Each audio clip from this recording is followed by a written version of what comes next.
চন্দনাইশে ইনসানিয়াত বিপ্লবের প্রার্থী হাফেজ ইলিয়াস শাহর নির্বাচনী প্রচারণা শুরু। আপেল প্রতীকে গণজোয়ারের আশা।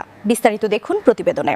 আসন্ন ত্রয়োদশ জাতীয় সংসদ নির্বাচনকে কেন্দ্র করে চট্টগ্রাম ১৪ আসনের চন্দনাইশ উপজেলায় ইনসানিয়াত বিপ্লবের মনোনীত প্রার্থী হাফিজ ইলিয়াস শাহের নির্বাচনী প্রচারণা শুরু হয়েছে। পবিত্র জুমার নামাজ শেষে তিনি নির্বাচনী প্রচারণায় অংশ নেন। শুক্রবার ৩০ জানুয়ারি বিকালে উপজেলার বিভিন্ন জায়গায় নির্বাচনী প্রচারণা শুরু হয়।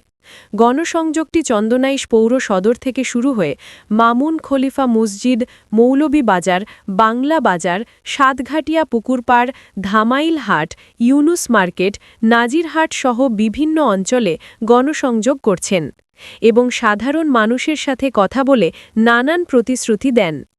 এ বিষয়ে ইনসানিয়াত বিপ্লবের প্রার্থী হাফেজ ইলিয়াস শাহ জানান, যেভাবে ইনসানিয়াত বিপ্লবের আপেল প্রতীকের গণজোয়ার শুরু হয়েছে, সুষ্ঠু ও নিরপেক্ষ নির্বাচন হলে আপেল মার্কা এগিয়ে থাকবে বলে আশাবাদী তিনি। কারবালার আমানত রক্ষা করার জন্য সব মানুষের অধিকার রুটি রুজি সমানভাবে দেওয়ার জন্য স্ব অধিকার নিয়ে বাঁচার জন্য সবাইকে মানবতার রাষ্ট্রের লক্ষ্যে ঐক্যবদ্ধ হওয়ার জন্য আহ্বান করতেছেন। প্রচলিত বড় বড় অনেক দল আমরা দেখতে পাচ্ছি, তারপরেও কোনো আমরা ইনসানিয়ত বিপ্লবে করতে হবে।